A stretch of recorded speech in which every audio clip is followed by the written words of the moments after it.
दिल से जो बात निकलती है, दिल से जो बात निकलती है, असर रखती है पर नहीं मगर तौक़ते परवाज रखती है।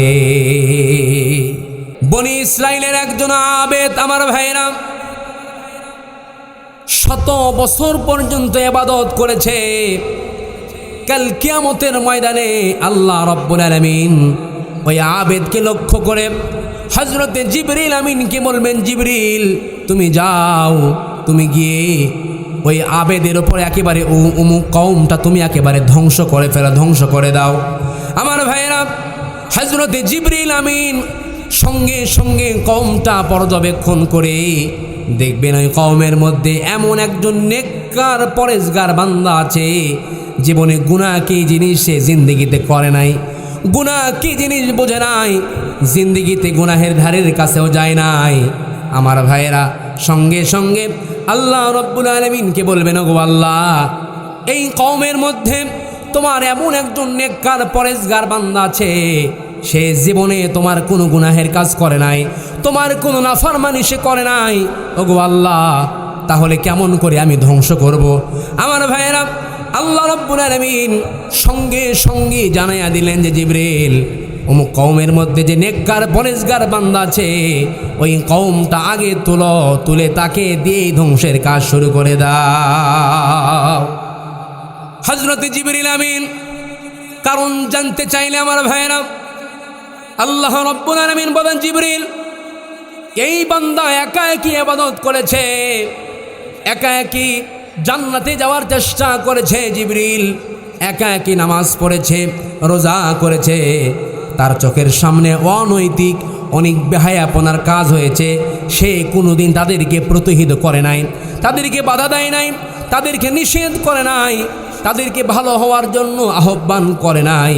সুতরাং এমন লোক যারা নিজে বাঁচার চেষ্টা করে, প্রতিবেশীকে বাঁচানোর ফিকির করে না, এমন লোক আমার দুনিয়াতে থাকার চাইতে মরাই ভালো। দাও দাও তাকে সহ পুরা কওমটা তুমি ধ্বংস করে দাও। তাহলে একা কি কখনো বাঁচা যাবে ভাই? কথা বলেন।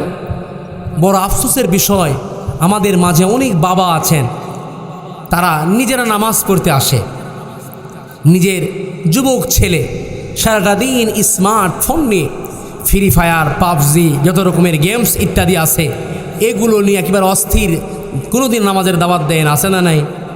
নিজের যুবতী মেয়ে বেপর্দা অবস্থায় চলাচল করে, স্ত্রী সারাটা দিন স্টার জলসা জি বাংলা নিয়ে পড়ে থাকে, কোনোদিন তুশকিল করে নাই। খোদার কসম, দিনাজপুরের মুসলমান, আল্লাহ না করুন, আল্লাহ না করুন, আল্লাহর এই কোরআনকে হাতে নিয়ে বলতেছি, আল্লাহ না করুন কাল কিয়ামতের ময়দানে যদি আপনার বিবি সাহেবা, আপনার সন্তান সন্ততি, আপনার ছেলে মেয়ে কারু হাতে যদি জাহান্নামের হাত করা লেগে যায়, তাদের হিসাব না দেওয়া পর্যন্ত আপনি কখনোই জান্নাতে যেতে পারবেন?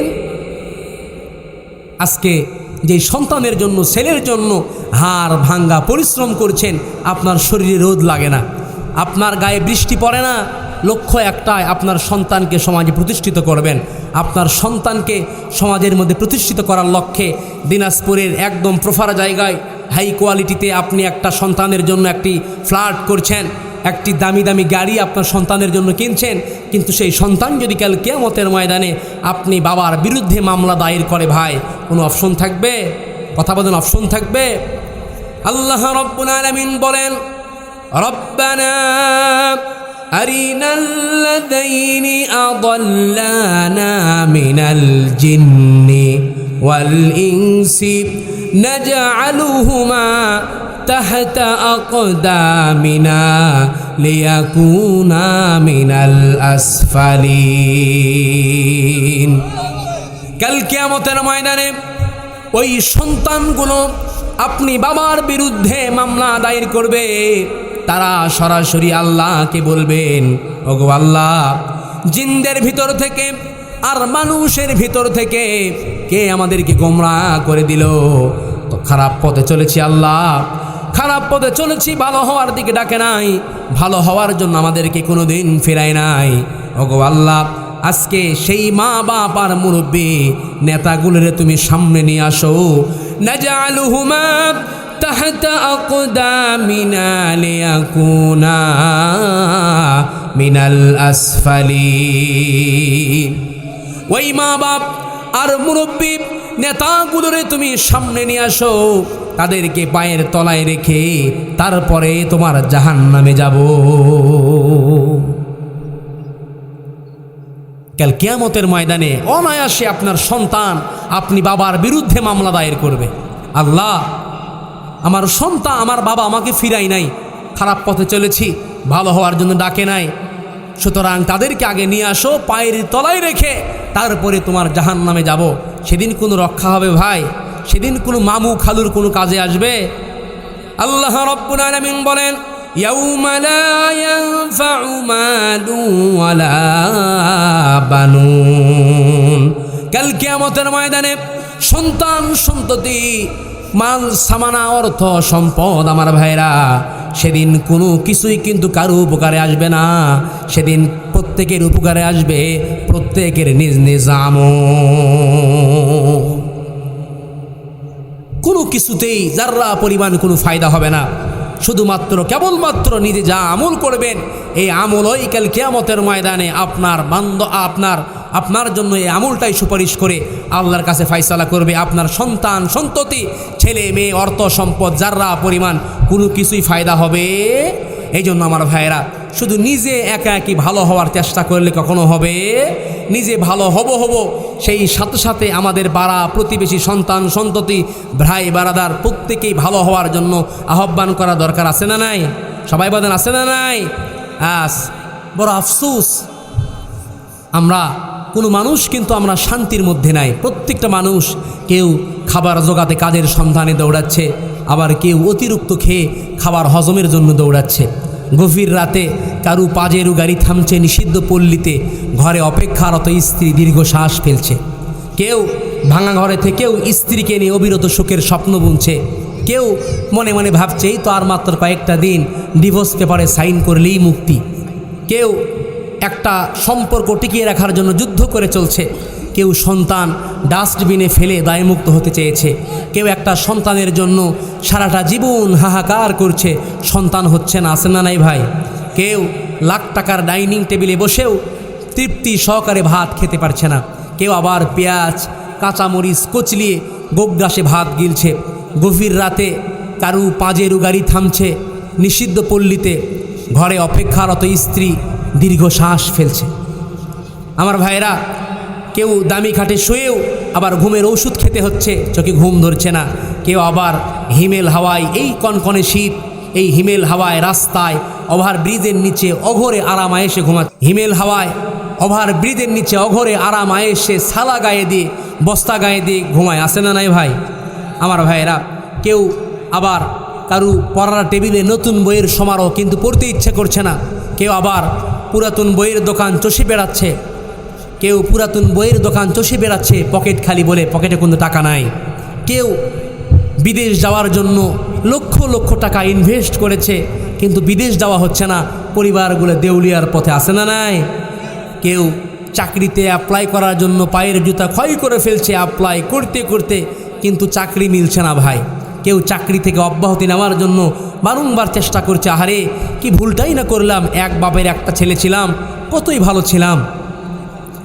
সত্যি নানান রঙের মানুষ, নানান রকম স্বপ্নের ঘুড়ি, তবে শেষ ঠিকানা প্রত্যেকের জন্যই 3.5 হাত মাটি। কথা বলেন ঠিক কিনা? 3.5 হাত মাটি ছাড়া কিছু আছে ভাই? এই জন্য কোনো মানুষ আমরা শান্তির মধ্যে নাই। আল্লাহ রাব্বুল আলামিন বলেন, বান্দা যখন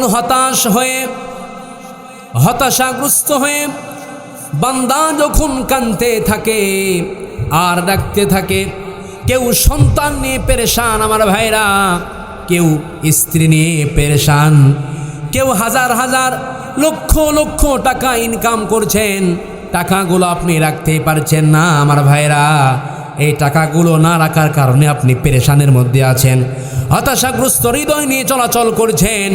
আল্লাহ রাব্বুল আলামিন বলেন, বান্দা যখন হতাশাগ্রস্ত হয়ে বান্দা যখন কাঁদতে থাকে, আর ডাকতে থাকে, ইয়া আল্লাহ, ইয়া রহমান, ইয়া রহিম, ইয়া হাইয়ু ইয়া কাইয়ুম। আমার ভাইরা, এই শীতকালীন সময়ে ঠান্ডা পানি দিয়া ওযু বানায়া তাহাজ্জুদের সময়ে 2 রাকাত নামাজ আদায় করে যদি চোখের পানি ছেড়ে দিয়ে আমার ভাইরা যদি মধুর সুরে আল্লাহকে আল্লাহ বলে ডাক দেন, বিশ্বকবি কবি সম্রাট আল্লামা ইকবাল রহমতুল্লাহি আলাইহি বলেছেন, দিল সে জো বাত নিকলতি হ্যায়, দিল সে জো বাত নিকলতি হ্যায়, असर रखती है पर नहीं मगर तौक़ते परवाज रखती है। কবি বলেন, দিল থেকে যে কথা উচ্চারিত হয়, মুখের কথা আর মনের কথা ভিন্ন রকম।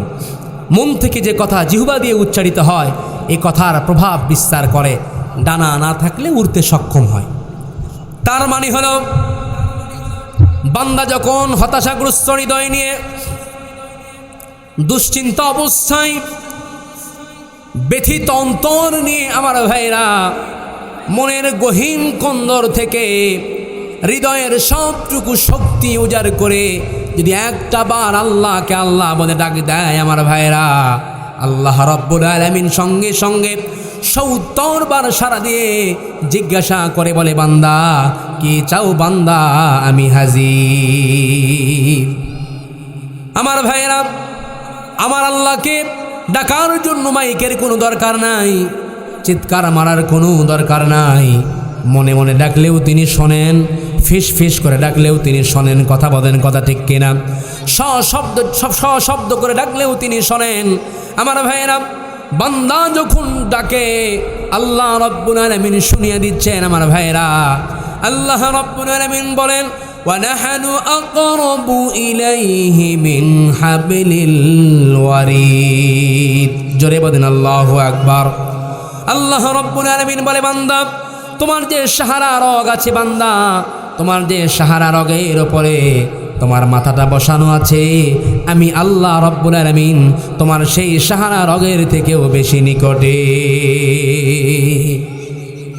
তাহলে ব্যথিত অন্তর নিয়ে, হতাশাগ্রস্ত হৃদয় নিয়ে, দুশ্চিন্তা নিয়ে যদি আমরা আমাদের আল্লাহকে ডাকি, আল্লাহ রাব্বুল আলামিন সঙ্গে সঙ্গে ৭০ বার আমাদের ডাকে সাড়া দিয়ে আল্লাহ পাক বলে, বান্দা কি চাও, তোমার মনের চাওয়া পাওয়া, তোমার মনের বাসনা কি, আমি আল্লাহর কাছে চাওয়া মাত্রই সঙ্গে সঙ্গে আমি আল্লাহ রাব্বুল আলামিন তোমাদেরকে দিয়ে দিব। কন্যা সুবহানাল্লাহ। তাহলে আমার আল্লাহর থেকে এত কাছে কেউ আছে ভাই? কথা বলেন, আছে? আমার আল্লাহর থেকে এত ভালো আমাকে কেউ বাসতে পারবে? আমার আল্লাহর থেকে এত দয়া আমাকে কেউ করতে পারবে? তাহলে আল্লাহ পাক কতটা মহাব্বত করেন, ভালোবাসেন। আল্লাহ রাব্বুল আলামিন ভালোবাসাকে তৈরি করে আল্লাহ পাক 100 ভাগ করেছেন। আমার ভাইরা, 1 ভাগ ভালোবাসা আল্লাহ রাব্বুল আলামিন এই দুনিয়ার মাঝে ঢেলে দিয়েছেন, আর 99 টুকরা ভালোবাসা আল্লাহ রাব্বুল আলামিন নিজের মধ্যে রেখে দিলেন। আমার ভাইরা, ওই 1 ভাগ ভালোবাসার মধ্য থেকে, ওই 1 ভাগ ভালোবাসার মধ্য থেকে, রহমতের মধ্য থেকে যতটুকুন ছিটে ফোঁটা আমরা পেয়েছি আমার ভাইরা, সেই মহাব্বতের কারণে নিজের মা নিজের কলিজার টুকরা সন্তানকে কতটা মহাব্বত করে। কথা বলেন, কথা ঠিক কিনা? বাবা সন্তানকে কতটা ভালোবাসে, মহাব্বত করে। সন্তানের জন্য বাবা নিজের জীবনটাকে পর্যন্ত বাবা বিলীন করে দেয়। মা সন্তানের জন্য নিজে না খেয়ে না পড়ে আমার ভাইরা, মা কিন্তু নিজে না পড়ে নিজে না খেয়ে নিজের কলিজার টুকরা সন্তানকে খাওয়ায়। ওই 1 ভাগ ভালোবাসার মধ্য থেকে মুরগি যতটুকুন ভাগে পেল আমার ভাইরা, সেই মহাব্বতের কারণে নিজের জীবনকে বাজি রেখে নিজের বাচ্চাকে বাঁচাবার জন্য শিয়ালের পিছনে দৌড়ায়। ঠিক কিনা? আমার মা যতটুকুন ভাগে পেল, আমার মা সেই মহাব্বতের কারণে, ভালোবাসার কারণে আমার কলিজার টুকরা মা আমার জন্য কিন্তু তার জীবনটা বের হয়ে যায়। আমার ভাইরা, আমার জন্য, আমার বইয়ের জন্য, আমার সন্তানের জন্য আমার জীবনটা বের হয়ে যায়। তাহলে মহাব্বতের যে 1 টুকরা ছিটে ফোঁটা আমরা পেয়েছি আমার ভাইরা, তাতে যদি ভালোবাসার তীব্রতা এত গভীর হয় বউয়ের জন্য, ছেলের জন্য, মায়ের জন্য, বাবার জন্য, তাহলে মোহাব্বতের যে 99টা ভাগ আল্লাহ রব্বুল আলামিনের কাছে, বান্দার প্রতি সে আল্লাহর কত দয়া, ঠিক কিনা? ওই এক ভাগ ভালোবাসা যদি আল্লাহ পাক আমাদেরকে না দিয়ে আমাদেরকে একেবারে 20 ভাগ, 10 ভাগ, 50 ভাগ ভালোবাসা দিতেন, তাহলে কি অবস্থা হইতো একটু চিন্তা করে দেখেন। 50 ভাগ, 20 ভাগ ভালোবাসা পাইলে মনে হয় যুবকদের একেবারে 14 ফেব্রুয়ারি হয়ে যায়। তো আছে না নাই? হ্যাঁ, ভালোবাসার ঠেলাঠেলিতে থাকা যায় না ভাই।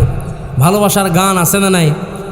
ভালোবাসার নাটক, ভালোবাসার ফিল্ম, আবার বন্ধুর জন্য বন্ধুর ভালোবাসা, আবার কারো কারো বয়ফ্রেন্ডের জন্য গার্লফ্রেন্ডের ভালোবাসা, হাজব্যান্ডের জন্য স্ত্রীর ভালোবাসা। তাহলে কত ভালোবাসা! তাহলে আমরা কি এমন ভালোবাসাবাসি করব?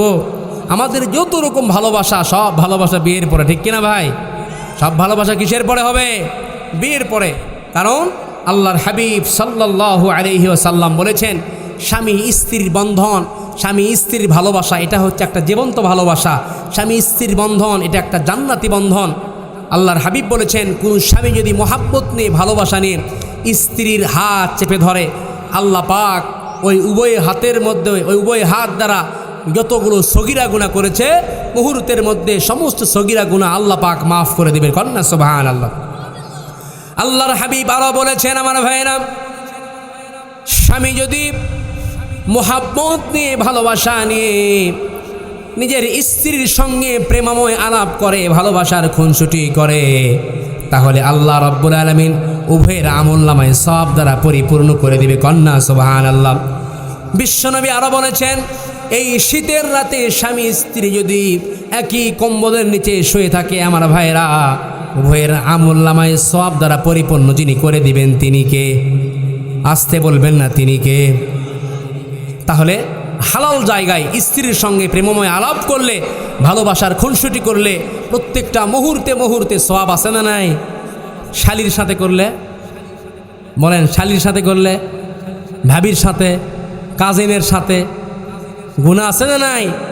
তাহলে কি ভারসাম্যপূর্ণ ইসলাম আমরা আল্লাহর কাছে পেয়েছি? একটু চিন্তা করে দেখেন।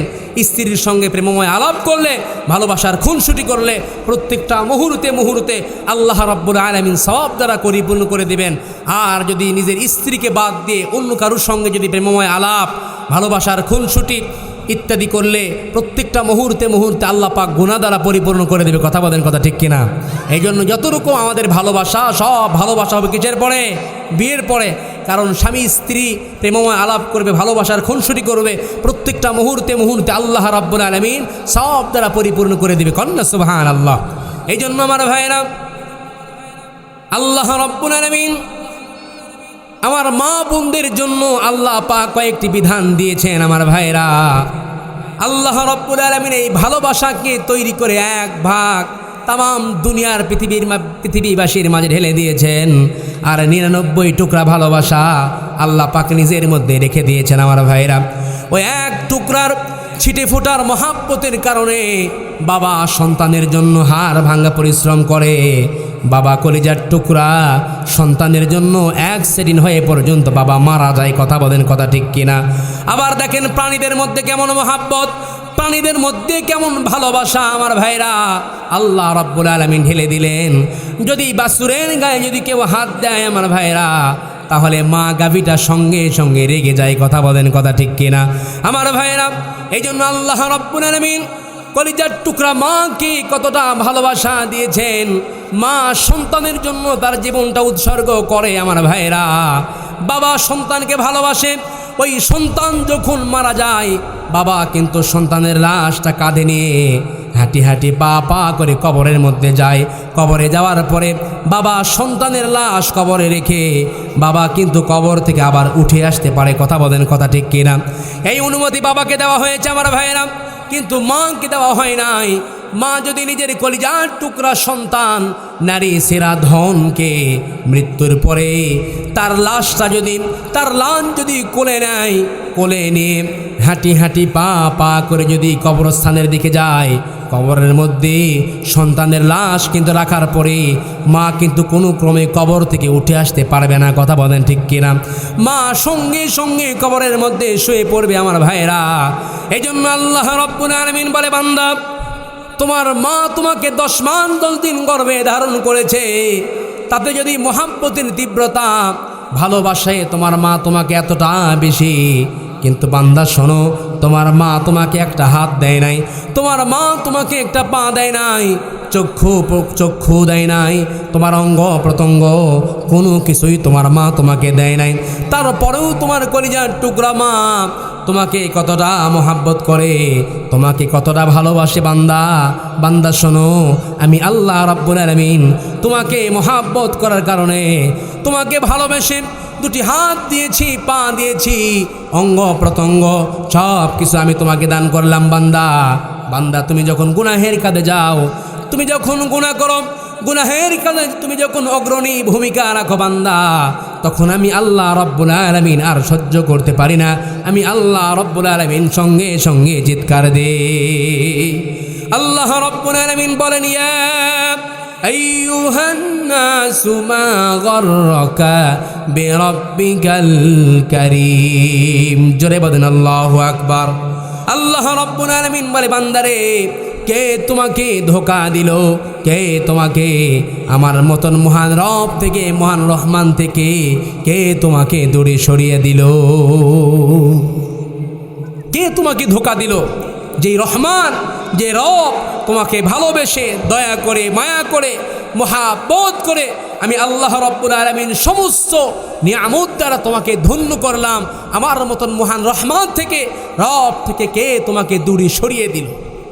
আমার ভাইরা একটুখানি চিন্তা করে দেখেন যে আল্লাহ পাক দয়া করে মায়া করে মহাব্বত করে ভালোবাসা দিয়ে, আল্লাহ পাক ভালোবাসা যে আল্লাহ রাব্বুল আলামিনের কাছে 99টা ভাগ ভালোবাসা আল্লাহর কাছে আছেন, এক টুকরা ভালোবাসা আল্লাহ পাক দুনিয়াতে আমাদের মাঝে ঢেলে দিয়েছেন, যার কারণে কত মহাব্বত আর ভালোবাসা। কথা বলেন ঠিক কিনা?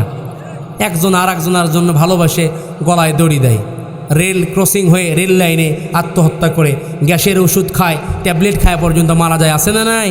কেউ ভালোবেসে হাত পর্যন্ত কেটে আর একজনের জন্য একেবারে চিঠি প্রেরণ করতেছে রক্ত দিয়ে, নিজের প্রেমিকাকে খুশি করার জন্য, দেখো আমি তোমাকে হাত কেটে সুন্দর করে রক্ত দিয়ে তোমার জন্য চিঠি প্রেরণ করলাম, আছে না নাই? তাহলে ওই এক টুকরা মহাব্বতের কারণে, ভালোবাসার কারণে আল্লাহ পাক স্বামী স্ত্রীর মধ্যে কি মহাব্বত আর কি ভালোবাসা ঢুকে দিয়েছেন আমার ভাইয়েরা। এই জন্য অনেক মা বোনেরা নিজের স্বামীকে মহাব্বত করে ভালোবাসে, আবার এখান থেকেও মা বোনেরা অনেক সময় ইদিক সিদিক হয়ে তারা পরকীয়ার মধ্যে পর্যন্ত লিপ্ত হয়ে যায়, আছে না নাই? অনেক মা বোনেরা সুন্দর করে নামাজ কালাম পড়ে, রোজা রাখে, তাহাজ্জুদের নামাজ পড়ে, কালো বুরকা পরে বাহিরে চলাচল করে আমার ভাইরা, আর নিজেকে নেককার মনে করে না। আল্লাহ পাক আপনাকে যতক্ষণ পর্যন্ত জান্নাত দান করবে না, যতক্ষণ আপনার মধ্যে 4টা গুণ পাওয়া না যাবে। জোরে বলেন কয়টা গুণ? 4টা গুণ যদি কোনো মা বোনদের মধ্যে পাওয়া না যায় আমার ভাইরা, তাহলে সেই মা বোনদের দুনিয়াও ধ্বংস, আখিরাতেও ধ্বংস। 1 নম্বর গুণ হলো, তার স্বামী যখনই বাড়িতে আসবে সঙ্গে সঙ্গে দুনিয়ার সব কাজগুলো তাকে স্থগিত করতে হবে, তার স্বামীকে সময় দিতে হবে। তার স্বামীকে সময় দেওয়া তার জন্য আসল কাজ, এবং এটাই তার জন্য ফরজ। কথা বলেন, কথা ঠিক কিনা? কিন্তু আজ বাংলাদেশে এরকম বউ না থাকার কারণে অধিকাংশ স্বামীরা পরকীয়া করে। পরকীয়া প্রেমের পিছনে একমাত্র দায়ী হলো অধিকাংশ নারী। ও যদি একটু রেসপন্স করে, নিজের স্বামীকে যদি একটু সময় দেয় আমার ভাইরা, বিশ্বনবীর এই হাদিসের দিকে তাকায়া আল্লাহর হাবিব বলেছেন, স্বামী 8 ঘন্টা 7 ঘন্টা ডিউটি করে বাড়িতে আসে, আর বউ ওই দিকে হাঁসের খাবার নিয়ে ব্যস্ত, আছে না নাই? কথা বলেন। স্বামী 8 ঘন্টা 7 ঘন্টা ডিউটি করে আসছে, আর বউ ওই দিকে হাঁসের খাবার, ছাগলের খাবার নিয়ে ব্যস্ত। কে রে, ওর কাছে হাসি বড় হয়ে গেল ভাই? ওই রকম হাঁসের গলা টিপে মারা দরকার, আছে না নাই? স্বামীকে সময় দিতে হবে। স্বামীকে সময় দেওয়া স্ত্রীর জন্য আসল কাজ, এবং এটা তার দায়িত্ব, ফরজ। 1 নম্বরে নিজের স্বামীকে সময় দিতে হবে, এটা প্রত্যেকটা স্ত্রীদের জন্য 1 নম্বর দায়িত্ব। 2 নম্বর দায়িত্ব হলো তার স্বামী যেটা পছন্দ করেন আমার ভাইরা, স্বামী যদি তার সামনে হাতা কাটা ব্লাউজ পরে থাকতে পছন্দ করেন আমার ভাইরা, কোনো অসুবিধা নাই, আপনি পরে থাকবেন। স্বামী যদি তার সামনে মাথার চুলগুলো ছেড়ে দিয়ে রাখতে পছন্দ করে, আপনি মাথার সব চুলগুলো ছেড়ে দিয়ে রাখবেন, কোনো অসুবিধা নাই। কিন্তু স্ত্রীরা চুল ঠিকই ছেড়ে দেয়, কিন্তু নিজের স্বামীর সামনে নয়। কথা বলেন, কথা ঠিক কিনা? নিজের স্বামীর সামনে চুল ছেড়ে দেয় না ভাই। একেবারে মনে করেন মাথায় শ্যাম্পু করছে, এমন শ্যাম্পু খালি চুল উড়াচ্ছে, এই পাড়া ওই পাড়া, আছে না নাই? এই পাড়া ওই পাড়া মাথার চুল মনে করেন খালি উড়াচ্ছে আর যাচ্ছে। এই জন্য খোদার কসম করে বলছি, আপনার স্বামীকে বাদ দিয়ে যদি কোনো পর পুরুষকে মাথার একটা চুল দেখান, আর আপনার পর পুরুষরা যদি একটা মাথার চুল দেখে, কাল কিয়ামতের ময়দানে প্রত্যেকটা মাথার চুল এক একটি সাপ হয়ে আপনাকে কামড়াতে থাকবে, আপনাকে কামড়াতে থাকবে। তাহলে নিজের স্বামীকে মাথার চুল দেখানো বাদ দিয়ে ভিন্ন কাউকে চুল দেখানো যাবে? আবার আপনার স্বামী যদি মহাব্বত করে, ভালোবেসে আপনার মাথার উপরে আপনার স্বামী যদি নিজের হাতটা রেখে দেয় আমার ভাইরা, আপনার স্বামীর হাতের নিচে যতগুলো চুল আপনার পড়ে যাবে, সঙ্গে সঙ্গে আল্লাহ রাব্বুল আলামিন যতগুলো সওয়াব আপনাদের আমলনামায় দান করবে। আবার স্বামী যদি মহাব্বত নিয়ে, ভালোবাসা নিয়ে নিজের স্ত্রীর হাতটা যদি চেপে ধরে আমার ভাইরা, ওই দিনে উভয় হাত দ্বারা যতগুলো সগীরা গুনাহ করেছেন আমার ভাইরা, হাত ধরার সঙ্গে সঙ্গে আল্লাহ রাব্বুল আলামিন তামাম সগীরা গুনাহগুলো উভয় হাতের মাঝখান দিয়ে ঝরাইয়া দিবেন। কিন্তু স্বামীরা হাত ঠিকই ধরে, নিজের বইয়ের হাত ধরে না ভাই। ওই যে বিয়ের সময় হাত ধরছে, বিয়ের সময় হাত একবার ধরছে, বিয়ের সময় মনে করেন যে শ্বশুর শাশুড়ি হাত তুলে দিচ্ছে জামাইয়ের হাতের, একবার ধরে তো 7 বার খুলে যায়, আছে না নাই? একবার হাত ধরে 7 বার খুলে যায়, মনে করে কান্নাকাটি ঠেলায়, অস্থির অবস্থা, এখানে সেখানে বেহুশ। ওই হাত ধরাই শেষ। আর বইয়ের স্বামীরা বইয়ের হাত ধরে না, হাত ধরে কার? ভাবির, শালির, উমুকের তুমুকের, আছে না নাই? আবার যদি মনে করেন শ্বশুর বাড়ি থেকে একটা গাড়ি পায়, জিক্সার, ইয়ামাহা, সুজুকি গাড়ি যদি দেয় ভাই, তো মনে করেন অবস্থা, সারাটা দিন নিজের শালিকে উমুক তুমুকে পিছনে বৈশা নিয়ে শুধু খালি হুন্ডালিয়া মনে করেন ভবু করে ঘোরে, আর মাঝে মধ্যে ব্রেক, আছে না নাই? কথা বলেন, আছে না নাই আমার ভাইরা? তাহলে এগুলো বর্জন করার দরকার আছে না নাই? এই জন্য খবরদার, নিজের বইয়ের হাত ধরা বাদ দিয়ে ভিন্ন কারো হাত ধরা যাবে। আর এখানে যতগুলো স্বামীরা আসছেন, প্রত্যেকটা স্বামী এটা পছন্দ করেন যে বিয়ের পরে নিজের মা বাপকে একই সঙ্গে রাখতে চায়। কথা বলেন, কথা ঠিক কিনা? বিয়ের পরে প্রত্যেকটা স্বামী নিজের জন্মদাতা আব্বা আম্মাকে একই সঙ্গে রাখতে চায়, একই সঙ্গে খাইতে চায়। কিন্তু 100টার 98% মহিলারা এটা চায় না। বারবার শ্বশুর বাড়ি থেকে ফোন দেয় আর কয় আলাদা থাক, আলাদা খা, ভালো থাকবি, ভালো পড়বি, আছে না নাই? আফসোস। আরে যেই লোকটার কারণে 30 বছর 40 বছর তোমার স্বামীর পিছনে মেহনত করে মুজাহাদা করে যারা আজ বুড়ো হয়ে গিয়েছে, বার্ধক্য হওয়ার কারণে তারা আজ ডিলেট, তাদের কোনো দাম নাই। এই জন্য খবরদার আমার যুবকেরা, অনেক যুবক আছে বাপ মার গায়ে হাত দেয়, বাপ মাকে মারে, ঘর থেকে পর্যন্ত বের করে দেয়, আছে না নাই ভাই? কথা বলেন, আছে না নাই? আফসোস। যারা নিজের বাপের গায়ে মায়ের গায়ে হাত দেয়, অনেকের কাছে তো আবার বাপ মা সন্তানের কাছে, অনেক সন্তানের কাছে ভিক্ষুকের মতো হাত পাতায়, ভিক্ষুকের মতো হাত পাতায়, বলে বাবা আমার একটু টাকা লাগবে, দাও না, আমার এইটা খাইতে মন চাই, সেইটা খাইতে মন চাই। কিন্তু সন্তানরা দেয় না, সন্তানরা ঘর থেকে তাড়িয়ে দেয়, ঘর থেকে বের করে দেয় আমার ভাইয়েরা। তাদের বড়ই আফসোস, তাদের কপালটা বড় পোড়া কপাল তাদের। কারণ দুনিয়ার জীবনে যদি সাকসেস আর সফলতা অর্জন করতে চাও যুবক, প্রত্যেকটা মুহূর্তে মুহূর্তে নিজের আব্বা আম্মাকে মহাব্বত করে যাও, নিজের আব্বা আম্মার সঙ্গে সুসম্পর্ক করে যাও। আল্লাহ পাক এই দুনিয়ার জীবনেই তোমাদেরকে সফলতা দান করবেন। কন্যা সুবহানাল্লাহ। কিন্তু অনেক যুবক আছে আমার ভাইয়েরা, নিজের মাকে বাবাকে ঘর থেকে বের করে দেয় আমার ভাইয়েরা।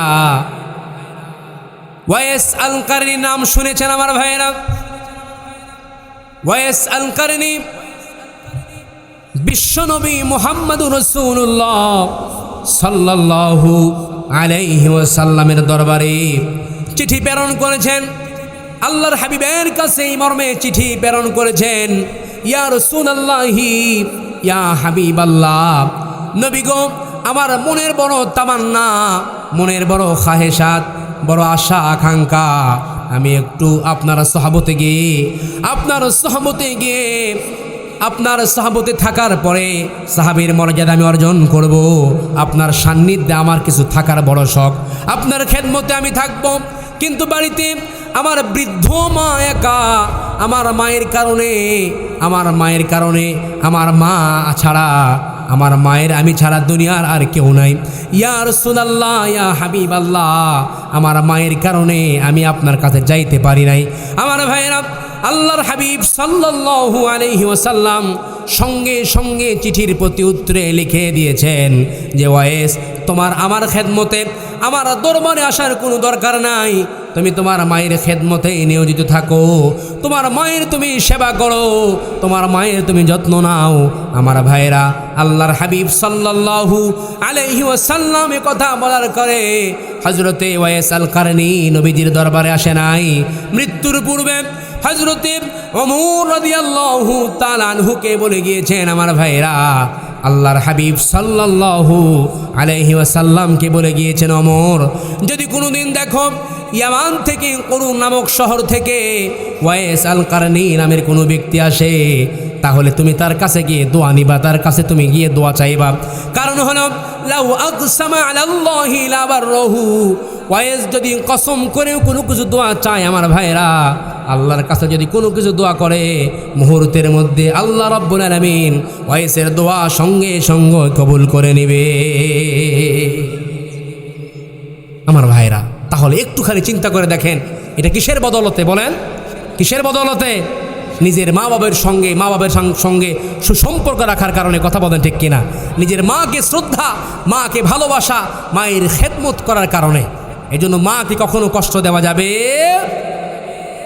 3 নম্বর শর্ত হলো, নিজের স্বামীর অনুপস্থিতিতে প্রত্যেকটা মুহূর্তে তার মাল সামানা এবং সন্তানদেরকে ইসলামের শিক্ষায় শিক্ষিত করতে হবে, সন্তানদেরকে কোরআনের শিক্ষার প্রতি আকৃষ্ট করতে হবে। আমার ভাইরা, সন্তানদেরকে কোরআনের শিক্ষায় শিক্ষিত করতে হবে। কিন্তু অনেক মা বোনেরা ছোট্ট কাল থেকেই কোরআনের শিক্ষার প্রতি কোনো গুরুত্ব নাই। প্রত্যেকটা মুহূর্তে ছোট্ট কাল থেকেই মা বাপ একেবারে সন্তানকে কেজিতে ভর্তি করায়, কথা বলেন, কথা ঠিক কিনা? এই জন্য আমার ভাইরা, আমি বলতে চাই, ছোট্ট মানুষ, ছোট্ট সন্তানদেরকে ছোট্ট কালেই এই যে মাদ্রাসার উন্নয়নে আজকের এই মাহফিল, কোরআনের সঙ্গে অন্তত আলিফ বা তা সা জিম হা খ এইগুলো শিক্ষা দেবেন। অন্যান্য বাংলা, ইংরাজি, অঙ্ক, এই শিক্ষাগুলো দেওয়ার পূর্বে আপনার সন্তানের অন্তরের মধ্যে এই শিক্ষাগুলো আপনি দেন, তাহলে আপনার সন্তান দেখবেন আপনি মার সঙ্গে, আপনি বাবার সঙ্গে কখনো কোনোদিন দুর্ব্যবহার করবে। কারণ এই কোরআনের সঙ্গে যদি সম্পর্ক হয়ে যায়, এই কোরআনের সঙ্গে যদি আপনার সন্তানের কানেক্ট হয়ে যায়, তাহলে আল্লাহ রাব্বুল আলামিন আপনার সন্তানকে মঞ্জিলে মাকসাদ তাক পৌঁছাইয়া দিবেন। কন্যা সুবহানাল্লাহ। কারণ আল্লাহর হাবিব সাল্লাল্লাহু আলাইহি ওয়াসাল্লাম বলেছেন, ইউকালু লিসাহিবিল কুরআনি ইকরা ওয়ারতাকি ওয়ারাতিল কামা কুনতা তুরাতিলু ফিদ দুনিয়া ফাইন্না মানজিলাকা ইনদা আখিরি আয়াতিন তাকরাউহা। কাল কিয়ামতের ময়দানে আপনার সম্পর্ক, আপনার সন্তানের সম্পর্ক যদি কোরআনের সঙ্গে হয়ে যায়, আমার ভাইরা, তাহলে কাল কিয়ামতের ময়দানে আল্লাহ রাব্বুল আলামিন সাহেবে কোরআনদেরকে বলবেন, দুনিয়ার জমিনে যাদের সম্পর্ক কোরআনের সঙ্গে হবেন, আমার ভাইরা, যারা কোরআনের সঙ্গে সম্পৃক্ত হবেন, কোরআনটা যারা পড়বেন, কোরআনটা যারা বুঝবেন, সেই অনুপাতে যারা জীবনটা পরিচালনা করবেন, আমার ভাইরা, কাল কিয়ামতের ময়দানে আল্লাহ রাব্বুল আলামিন তাদেরকে বলবেন, সাহেবে কোরআনদেরকে আল্লাহ পাক বলবেন তোমরা পড়ো আর তোমরা চড়ো, পড়তে থাকো আর চড়তে থাকো, পড়ো আর চড়ো। আজকে তোমার জায়গা জান্নাতের মধ্যে, তোমার জায়গা, তোমার স্থান সেখানে গিয়ে শেষ হয়ে যাবে আমার ভাইরা, যেখানে তোমার তেলাওয়াতকৃত আয়াত পড়া শেষ হবে কাল কিয়ামতের ময়দানে। তাহলে কোরআনওয়ালাদের দাম কম না বেশি? সবাই বলেন কম না বেশি? কত দাম আমার ভাইরা, আল্লাহ রাব্বুল আলামিন বৃদ্ধি করে দিবেন। এই জন্য প্রত্যেকটা সন্তানদেরকে এই কোরআনের শিক্ষার প্রতি উদ্বুদ্ধ করা দরকার আছে না নাই? আল্লাহর হাবিব আরও বলেছেন মান ক্বারা হারফাম মিন কিতাবিল্লাহি ফালাহু বিহি হাসানাতু ওয়াল হাসানাতু বিআশারি আমসালিহা লা আকুলু আলিফ লাম মিম হারফুন ওয়ালাকিন আলিফুন হারফুন ওয়া লামুন হারফুন ওয়া মিমুন হারফুন। কাল কিয়ামতের ময়দানে যদি কোনো ব্যক্তি কোরআনে কারীমের একটি হরফ পাঠ করে, একটি শব্দ পাঠ করে, সঙ্গে সঙ্গে আল্লাহ রাব্বুল আলামিন তার আমলনামায় একটি নেকি দান করবে। কন্যা সুবহানাল্লাহ। পক্ষান্তরে একটি নেকি 10টি নেকির সমতুল্য হবে। কন্যা সুবহানাল্লাহ।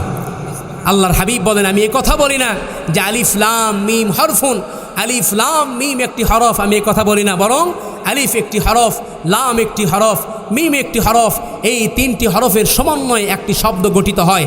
আর এই একটি শব্দ মাত্র পাঠ করার সঙ্গে সঙ্গে আল্লাহ রাব্বুল আলামিন তাদের আমলনামায় 30টা নেকি দান করে। কন্যা সুবহানাল্লাহ। আমার ভাইরা, দুনিয়ার এমপি, মন্ত্রী, সরকার, প্রেসিডেন্ট, রাষ্ট্রপ্রধানকে সংবর্ধনা দেওয়ার জন্য লাল গালিচা, ফুলের তোড়া, কত কি তাদেরকে বিছানো দেওয়া হয়, কথা বলেন, কথা ঠিক কিনা? কিন্তু একজন কোরআনকে, একজন তলবে ইলমকে সংবর্ধনা দেওয়ার জন্য, এই মাদ্রাসার ছোট্ট ছোট্ট বাচ্চাদেরকে সংবর্ধনা দেওয়ার জন্য যদিও বা ফুলের তোড়া, লাল গালিচা এগুলো বিছানো হয় না, কিন্তু সরাসরি আল্লাহ রাব্বুল আলামিন, আল্লাহ পাক একেবারে রহমতের ফেরেশতাদের পর বিছাইয়া দেন। কন্যা সুবহানাল্লাহ। এই জন্য আমার ভাইয়েরা, যারা এই কোরআন থেকে দূরে সরে পড়েছি, যারা ভুল করেছি, অন্যায় করেছি, অন্তত বেশি সময় আমি নিব না। আমার ভাইয়েরা, জীবনে গুনাহ করতে করতে কোরআনটা মানি নাই, কোরআনটা পড়ি নাই। আমার ভাইয়েরা, কোরআন থেকে ছিটকে পড়ে গিয়েছি দূর থেকে বহুদূর, কিন্তু আমরা নিরাশ হব না। আল্লাহ রাব্বুল আলামিন বলেন কুল ইয়া ইবাদিয়াল্লাযীনা আসরাফু আলা আনফুসিহিম লা তাকনাতু মির রাহমাতিল্লাহ ইন্নাল্লাহা ইয়াগফিরুয যুনুবা জামিআ ইন্নাহু হুয়াল গফুরুর রহিম। আল্লাহ রাব্বুল আলামিন বলে বান্দা ভুল করেছ, অন্যায় করেছ, জুলুম করেছ, নিজের নফসের উপরে বেহাদ জুলুম করেছ বান্দা, আমি আল্লাহ রাব্বুল আলামিনের রহমত থেকে তোমরা নিরাশ হইও না, ক্ষমার মতো ক্ষমা চাও, আমি আল্লাহ রাব্বুল আলামিন তোমাদের জিন্দেগির তামাম গুনাহগুলো ক্ষমা করে দিব। আমার ভাইয়েরা, তাহলে ক্ষমার মতো ক্ষমা যদি আমরা চাই, আল্লাহর নবীর প্রিয় একজন সাহাবী হযরতে সাদ রাদিয়াল্লাহু তাআলা আনহু যখন তাবুক যুদ্ধের দামামা বেজে গেল, আমার ভাইরা, হযরতে সাদ রাদিয়াল্লাহু তাআলা আনহু তার প্রিয় বন্ধু হযরতে সালাবা রাদিয়াল্লাহু তাআলা আনহু তাকে বললেন, ভাই সালাবা, আমি তো তাবুক যুদ্ধে চলে যাব, তুমি একটু আমার বাড়িতে আমার স্ত্রী, আমার মাল সামানা একা, এগুলোকে তুমি একটু দেখে শুনে রাখবা, যাতে করে কোনো সমস্যা না হয়ে যায়। হযরতে সাদ রাদিয়াল্লাহু তাআলা আনহু তাবুক যুদ্ধে চলে গেলেন। আমার ভাইরা, তার বন্ধুর কথা রক্ষার্থে হযরতে সালাবা রাদিয়াল্লাহু তাআলা আনহু, আমার ভাইরা, সকাল সন্ধ্যায় দেখভাল করার জন্য আসেন। সকাল সন্ধ্যায় তার বাড়িতে দেখাশোনা করার জন্য যখন আসছেন, হঠাৎ করে একদিন জানালার পর্দা সরে গিয়ে তার বন্ধুর স্ত্রীর চেহারার দিকে একেবারে নজর পড়ে যায়। যেই না দৃষ্টিপাত করেছে, চোখটা পড়ে গিয়েছে, আমার ভাইরা, সঙ্গে সঙ্গে তার মনের মধ্যে শয়তান কুমন্ত্রণা আর ধোঁকা দেওয়া শুরু করেছে। আমার ভাইরা কই, কিরে, আমার বন্ধুর স্ত্রীর চেহারা তো অত্যন্ত সুন্দর, খুব সুন্দরী, এমন সুন্দরীকে রেখে সে জিহাদের ময়দানে চলে গেছে। এই খেয়াল করে আমার ভাইয়েরা এক পর্যায়ে দরজা দিয়ে ঘরের মধ্যে ঢুকে তার বন্ধুর স্ত্রীর হাত চেপে ধরেছে। যেই না হাত চেপে ধরেছে, সঙ্গে সঙ্গে হযরতে সালাবা যেই না হাত চেপে ধরেছে, আমার ভাইয়েরা, তার স্ত্রী, বন্ধুর স্ত্রী সাদের স্ত্রী কয় যে সালাবা, তোমার বন্ধু তো আমানত হিসাবে, আমানতদার হিসাবে আমাদের মাল সামানা এবং আমার সতীত্বর জিম্মাদারি দিয়ে এখান থেকে জিহাদের ময়দানে চলে গেছে। তুমি আজ ভুল করে আমার হাত চেপে ধরলা, তোমার অন্তরে কি আল্লাহ তাআলার ভয় না? ভুল করে হাত চেপে ধরেছে। কী চেপে ধরেছে বলেন? হাত চেপে ধরেছে। এটা কিন্তু আমাদের বাংলাদেশের কোনো মহিলার কথা বলছি না ভাই।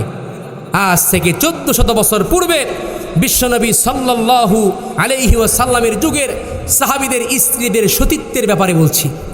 আর আমাদের বাংলাদেশে তো হইলে বন্ধু যদি বন্ধুকে যদি অনুমতি দেয়, আর বন্ধু যদি আর এক বন্ধুকে কয়া যদি চলে যায়, হাত তো দূরের কথা, ধরতে ধরতে এমন পর্যায়ে যায় ভাই, যা ভাষায় প্রকাশ করা যায় না। কথা বলেন ঠিক কিনা? কথা বলেন। তো যেই না হাত চেপে ধরেছে আমার ভাইয়েরা, সঙ্গে সঙ্গে তার বন্ধুর স্ত্রী কয় যে সালাবা, তুমি আমার হাত চেপে ধরলা, তোমার বন্ধুর কাছে তুমি কোন মুখে তুমি দাঁড়াবা?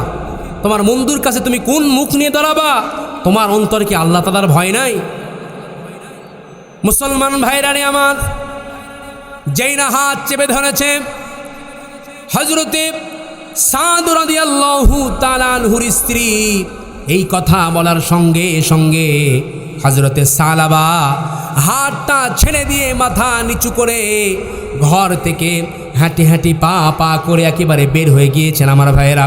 হতাশাগ্রস্ত হৃদয় নিয়ে বারবার আকাশের দিকে তাকাচ্ছে আর বলছে, ইয়া রব্বি আনা আনা ওয়া আনতা আনতা, ওগো আল্লাহ, আমি তো আমি আর তুমি তো তুমি।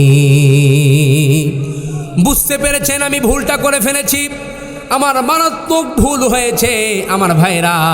এই খেয়াল করি হযরতে সালাবা রাদিয়াল্লাহু তাআলা আনহু চিন্তা করেছেন, সিদ্ধান্ত নিয়েছেন, দেখি হযরতে আলী রাদিয়াল্লাহু তাআলা আনহুর কাছে যাই, দেখি তিনি আমার তওবার কোন রাস্তার কথা বলে দেন কিনা, যে রাস্তায় তওবা করলে আল্লাহ রাব্বুল আলামিন আমাকে ক্ষমা করে দিবেন। আমার ভাইরা হযরতে আলীর কাছে যাওয়ার পরে সব কিছু খুলে বলেছেন যে ভাই আলী, আমি তো ভুল করে আমার বন্ধুর বইয়ের স্ত্রীর হাতটা এভাবে চেপে ধরেছি, আমার তওবা কবুল হওয়ার কোনো রাস্তা আছে কিনা? এই কথা বলার সঙ্গে সঙ্গে আমার ভাইরা তার বন্ধু হযরতে আলী রাদিয়াল্লাহু তাআলা আনহু তার কাছ থেকে একেবারে চেহারাটা ফিরিয়ে নিয়েছেন। সালাবাকে বলতেছেন, সালাবা তুমি এখান থেকে চলে যাও। সালাবা চলে গেছে। এরপরে খেয়াল করেছেন আমার ভাইরা, দেখি হযরতে ওমরের কাছে যাই, হযরতে ওমর রাদিয়াল্লাহু তাআলা আনহু কি সিদ্ধান্ত দেন তার কাছে খেয়াল করেছেন আমার ভাইরা। ওমরের কাছে হাঁটি হাঁটি পা পা করে চলে গিয়েছেন আমার ভাইরা। হযরতে ওমর রাদিয়াল্লাহু তাআলা আনহুর কাছে যাওয়ার পরে ওমরকে খুলে বলেছেন যে ওমর, আমি তো একটি ভুল করে ফেলেছি, ভুল করে নাফরমানি করেছি, আমি আমার বন্ধুর স্ত্রীর হাত চেপে ধরেছি, তোমার কাছে তওবা কবুলের কোনো রাস্তা আছে কিনা, যেভাবে তওবা করলে আল্লাহ রাব্বুল আলামিন আমাকে ক্ষমা করবেন। হযরতে ওমর রাদিয়াল্লাহু তাআলা আনহু আমার ভাইরা সঙ্গে সঙ্গে তার কাছ থেকে চেহারাটা ফিরিয়ে নিয়েছেন, বলতেছেন সালাবা আমার দরবার থেকে তুমি চলে যাও, তোমার কোনো গুনাহ মাপে তোমার তওবা কবুলের কোনো রাস্তা নাই। আমার ভাইরা হতাশা বড় বেড়ে গিয়েছে, কান্না বিজড়িত কণ্ঠে চোখের পানিগুলো ছেড়ে দিয়ে একমাত্র আল্লাহর দিকে তাওয়াজ্জু হয়ে আমার ভাইরা আল্লাহর কাছে বলতেছেন, ইয়া রব্বি আনা আনা ওয়া আনতা আনতা, ও আসমানের মালিক আল্লাহ, ওগো আল্লাহ, আমি তো আমি আর তুমি তো তুমি। হযরতে ওমরের কাছ থেকে নিরাশ হয়ে আসার পরে সিদ্ধান্ত নিয়েছেন এবার হযরতে আবু বকরের কাছে আমি যাব, কারণ নবীজির সব থেকে কাছের সাহাবী হযরতে আবু বকর সিদ্দিক রাদিয়াল্লাহু তাআলা আনহু। কথা বলেন ঠিক কিনা আমার ভাইরা? আবু বকরের কাছে যাওয়ার পরে মনের সমস্ত ব্যথা বেদনার কথাগুলো খুলে বলেছেন। আবু বকরকে যেই না বলেছেন, আবু বকর সঙ্গে সঙ্গে চেহারাটা তার কাছ থেকে ফিরিয়ে নিয়েছেন আমার ভাইরা। সালাবাকে কয়, সালাবা সত্যিই তুমি বড় নাফরমানি করেছো, গুনাহ করেছো রে সালাবা, তুমি আমার দরবার থেকে চলে যাও, তোমার ক্ষমার কোনো রাস্তা নাই, তুমি চলে যাও। আমার ভাইরা হতাশাগ্রস্ত হৃদয় নিয়ে হযরতে সালাবা বাড়ির দিকে চলে গেছেন। আমার ভাইরা বাড়িতে গিয়ে দেখেন বাড়িতে একটা ইয়েতিম মেয়ে, ছোট্ট মেয়ে, খানসানা কলিজার টুকরা মেয়ে ছোট্ট কালী মা মারা গেছেন আমার ভাইরা। নিজের মেয়ের কাছে গিয়ে বলতেছেন, কলিজার টুকরা মেয়ে আমার, আমি তো অপরাধ করেছি, ভুল করেছি, আমি তো আল্লাহ পাকের কাঠগড়ার আসামি। আর কোনো আসামি তো হাত খোলা রেখে চলাচল করতে পারে না, আসামিদের হাতে হ্যান্ডকাফ বা রশি দিয়া হাতটা বাঁধা হয়। ওগো মা, কলিজার টুকরা সন্তান আমার, ওই যে রশি দেখা যায়, তুমি রশি দিয়ে শক্ত করে আমার হাতটা তুমি বেঁধে দাও। ওই হাত, ওই মা, আমি তো আল্লাহর কাঠগড়ার আসামি, আর কোনো আসামি তো হাত খোলা রেখে চলতে পারে? ওই যে রশি দেখা যায়, এই রশি দিয়ে অন্তত আমার হাতটা শক্ত করে বেঁধে দাও। যতক্ষণ না আল্লাহ পাক আমার গুনাহ তওবা ক্ষমা না করবেন, ততক্ষণ পর্যন্ত আমি কখনোই হাত খুলব। আমার ভাইয়েরা, বাবার কথা অনুযায়ী ছোট্ট মেয়ে খানসানা রশি দিয়ে শক্ত করে বাবার হাত বেঁধে দিয়েছেন। ওই বাঁধা হাত নিয়ে উস্কো খুস্কো চেহারা নিয়ে আমার ভাইয়েরা কানতে কানতে বিশ্বনবীর দরবারে চলে গিয়েছেন। আল্লাহর হাবিবের কাছে যাওয়ার পরে আল্লাহর নবী সাল্লাল্লাহু আলাইহি ওয়াসাল্লামকে খুলে বলতেছেন, ইয়া রাসূলুল্লাহি, ইয়া হাবিবাল্লাহ, নবী গো, আমার বন্ধু জিহাদের ময়দানে চলে গিয়েছে। তার অনুপস্থিতিতে শয়তানের কুমন্ত্রণায়, শয়তানের ধোঁকা পড়ে আমি আমার বন্ধুর স্ত্রীর হাতটা আমি চেপে ধরেছি। আপনার কাছে তওবা কবুলের কোনো রাস্তা আছে কিনা, যে এমনভাবে তওবা করলে আল্লাহ রব্বুল আলামিন আমাকে ক্ষমা করবেন? যেই না কথা বলেছেন, নবীজি সঙ্গে সঙ্গে তার কাছ থেকে চেহারা ফিরিয়ে নিয়েছেন। আমার ভাইরা, এবার আরো হতাশা কিন্তু বেড়ে গেল। কথা বলেন ঠিক কিনা? হযরতে সালাবা চিন্তা করলেন, দু জাহানের বাদশাহ যিনি মুহাম্মাদে মুস্তাফা, তিনি আমার ভাইরা আল্লাহর হাবিবের কাছে পর্যন্ত কোনো সুযোগ পাইলাম না। সত্যি মনে হয় আমার এই গুনাহটা বড় গুনাহ হয়ে গিয়েছে, সত্যি আল্লাহ পাক আমাকে ক্ষমা করবে না। আমার ভাইরা হতাশাগ্রস্ত হৃদয় নিয়ে হযরতে সালাবা রাদিয়াল্লাহু তাআলা আনহু আমার ভাইরা হাত বাঁধা অবস্থায় উস্কো খুস্কো চেহারা নিয়ে নবীজির দরবার থেকে নিরাশ হয়ে ফিরে চলে গিয়েছেন। যেই না চলে গেছেন, সঙ্গে সঙ্গে আল্লাহ রাব্বুল আলামিন হযরতে জিবরিল আমিনকে বিশ্বনবীর কাছে এই মর্মে প্রেরণ করেছেন। আমার ভাইরা, হযরতে জিবরিল আমিন নবীজির কাছে এসে আল্লাহর হাবিব সাল্লাল্লাহু আলাইহি ওয়াসাল্লামকে বলতেছেন, নবী গো, ইয়া রাসূলুল্লাহি, ইয়া হাবিবাল্লাহ, সালাবা কি আপনার বান্দা নাকি আল্লাহ তাআলার বান্দা? সালাবাকে আপনি সৃষ্টি করেছেন নাকি আসমানের মালিক আল্লাহ রাব্বুল আলামিন সৃষ্টি করেছেন? আল্লাহর হাবিব কয়, সালাবা আল্লাহর বান্দা, সালাবাকে আল্লাহ রাব্বুল আলামিন সৃষ্টি করেছেন। হযরতে জিবরিল আমিন সঙ্গে সঙ্গে বলেন, ইয়া রাসূলুল্লাহ, ইয়া হাবিবাল্লাহ, তাহলে সালাবার তওবাটা আল্লাহ রাব্বুল আলামিনের কাছে এতটাই পছন্দনীয় হয়েছে, এতটাই কবুল হয়েছে, যার কারণে তার তওবা যদি মদিনার সমস্ত মানুষের মধ্যে যদি ভাগ করে দেওয়া হয় আমার ভাইরা, তাহলে আল্লাহ রাব্বুল আলামিন তামাম মদিনাওয়ালাদের জিন্দেগির তামাম গুনাহগুলো আল্লাহ তাআলা মাফ করে দিবে। জলদি করে যান, সালাবাকে ফিরাইয়া নিয়ে আসেন। আল্লাহর নবী, বিশ্ব নবী জনাবে মুহাম্মদুর রাসূলুল্লাহ সাল্লাল্লাহু আলাইহি ওয়াসাল্লাম আমার ভাইরা এই কথা বলার সঙ্গে সঙ্গে আল্লাহর হাবিব বলে, ও আমার সাহাবীরা কে আসো?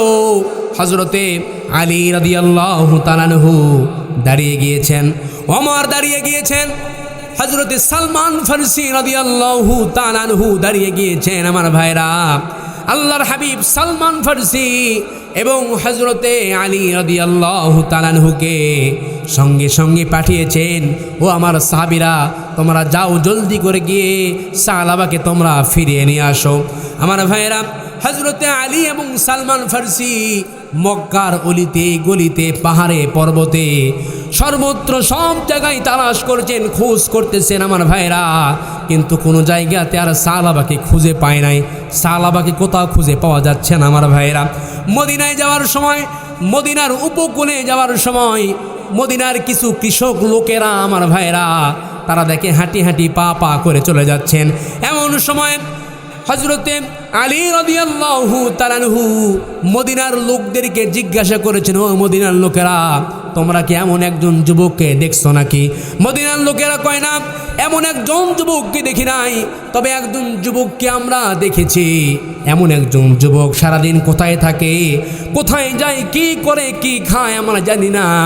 যখন রাত্র গভীর হয়ে যায়, হাত বাঁধা অবস্থায় আল্লাহর জাহান্নাম থেকে আত্মরক্ষা করার জন্য, নিজেকে বাঁচানোর জন্য, জাহান্নাম থেকে আত্মরক্ষা করার জন্য যখন গভীর রাত্র হয়ে যায়, হাত বাঁধা অবস্থায় এই পাহাড়ের চূড়ায় এসে এই গাছের গোড়ায় আল্লাহ পাকের কুদরতি কদমে সেজদা দিয়ে আমার ভাইয়েরা চোখের পানিগুলো ছেড়ে দিয়ে চিৎকার মেরে কাঁদে আর আল্লাহকে বলে, ইয়া রব্বি আনতা আউয়াবুল গফফার ওয়া আনা আউয়াবুল জুনুব। ও আসমানের মালিক আল্লাহ, ওগো আল্লাহ, আমি তো গুনাহ করতে ভালোবাসি, গুনাহ করতে করতে, তোমার নাফরমানি করতে করতে সুন্দর জীবনটাকে নষ্ট করে ফেলেছি আল্লাহ। ওগো আল্লাহ, তুমি তো ক্ষমা করতে ভালোবাসো, মেহেরবানি করে তোমার রহিম নামের উসিলা করে জিন্দেগির তামাম গুনাহগুলো তুমি মাফ করে দাও। আমার ভাইয়েরা, এই কথা বলার সঙ্গে সঙ্গে হযরতে আলী রাদিয়াল্লাহু তাআলা আনহু বলেন যে, হ্যাঁ হ্যাঁ, ওই যুবককেই আমরা তালাশ করতেছি। আমার ভাইয়েরা, মদিনার লোকেরা কয়, যদি ওই যুবককে তোমরা তালাশ করে থাকো, তাহলে এই গাছের মধ্যে, এই গাছের মাঝে, এই পাহাড়ের সাইডে তোমরা আড়াল হয়ে থাকো। ঠিক রাত্র যখন গভীর হয়ে যাবে, প্রতিদিনের ন্যায় আজকে ওই যুবক অবশ্যই অবশ্যই এখানে আসবেন। আমার ভাইয়েরা, সত্যি সত্যি রাত্র যখন গভীর হয়ে গেল, হযরতে সালাবা রাদিয়াল্লাহু তাআলা আনহু হাত বাঁধা অবস্থায় আমার ভাইয়েরা প্রতিদিনের ন্যায় সেখানেও ওই গাছের চূড়ায় এসে আল্লাহ পাকের কুদরতি কদমে সেজদা দিয়ে চিৎকার মেরে কাঁদা শুরু করেছে, ও আসমানের মালিক আল্লাহ, মেহেরবানি করে আমাদের জিন্দেগির তামাম গুনাহগুলো তুমি মাফ করে দাও।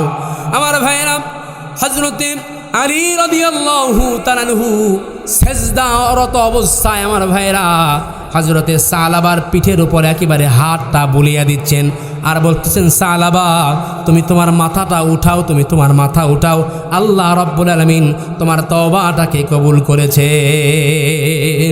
হযরতে সালাবা রাদিয়াল্লাহু তাআলা আনহু আমার ভাইয়েরা সঙ্গে সঙ্গে মাথা উঠাইলেন। আল্লাহর হাবিব সাল্লাল্লাহু আলাইহি সাল্লামের ভাষ্য অনুযায়ী হযরতে আলী রাদিয়াল্লাহু তাআলা আনহু সালাবাকে বললেন, সালাবা, আল্লাহর নবী তোমাকে ফিরিয়ে নেওয়ার জন্য আমাদেরকে তোমার মাঝে, তোমার কাছে পাঠিয়েছেন, চলো আমরা মদিনার দিকে যাই। গভীর রজনীতে রাত্র গভীর হয়ে গেল। হযরতে সালাবা রাদিয়াল্লাহু তাআলা আনহুকে নিয়ে হযরতে আলী রাদিয়াল্লাহু তাআলা আনহু এবং সালমান ফারসি রাদিয়াল্লাহু তাআলা আনহু একেবারে মসজিদে নববীর দিকে যাত্রা শুরু করলেন। আমার ভাইয়েরা, মসজিদে নববীতে পৌঁছে ফজরের ওয়াক্ত হয়ে গেল। হযরতে বেলাল রাদিয়াল্লাহু তাআলা আনহু আযান দিয়ে দিলেন। আমার ভাইয়েরা, ফজরের নামাজের সময় হয়ে গেল। বেলালের একামত দিয়ে দিলেন। হযরতে বেলাল রাদিয়াল্লাহু তাআলা আনহু একামত দিয়ে দিলেন। আল্লাহর নবীজি সাল্লাল্লাহু আলাইহি ওয়াসাল্লাম নামাজ শুরু করলেন। আল্লাহু আকবার বলে যখন তাকবীরে তাহরিমা বলে হাত যখন বাঁধলেন, আমার ভাইরা সূরা ফাতিহা পাঠ করলেন। সূরা ফাতিহা পড়ার পরে যখন সূরা মিলাবেন, আমার ভাইরা এমন সময়ে একেবারে মসজিদে নববীতে হযরতে সালাবা রাদিয়াল্লাহু তাআলা আনহু এবং হযরতে আলী সামনে দাঁড়ালেন, পাশে সালমান ফারসি রাদিয়াল্লাহু তাআলা আনহু দাঁড়ালেন, পেছন সাইডে হযরতে সালাবা রাদিয়াল্লাহু তাআলা আনহু দাঁড়িয়ে গেলেন। নবীজি সূরা ফাতিহার পরে যখন সূরা মিলাবেন, সূরা মিলানোর সময় প্রথম রাকাতে যখন সূরা মিলাচ্ছেন, আমার ভাইরা আল্লাহর হাবিব সাল্লাল্লাহু আলাইহি ওয়াসাল্লাম পড়ছেন, আল্লাহাকুমুত তাকাসুরু হাত্তা যুরতুমুল মাকাবির। যেই নাম আল্লাহর হাবিব আল্লাহাকুমুত তাকাসুর বলেছে, আমার ভাইরা সঙ্গে সঙ্গে হযরতে সালাবা রাদিয়াল্লাহু তাআলা আনহু সহ্য করতে পারে নাই, এত জোরে চিৎকার দিয়ে কেঁদে উঠেছে। মসজিদে নববীতে পুরাটা একেবারে কান্নার রোল পড়ে গিয়েছে। আমার ভাইয়েরা, দ্বিতীয় রাকাতে যখন দ্বিতীয় আয়াত যখন আল্লাহর হাবিব পড়ছেন, হাত্তা জুরতুমুল মাকাবির। তখন হযরতে সালাবা আরো জোরে চিৎকার দিয়ে কেঁদে উঠে সঙ্গে সঙ্গে মসজিদে নববীর বারান্দায় বেহুশ হয়ে গিয়েছে।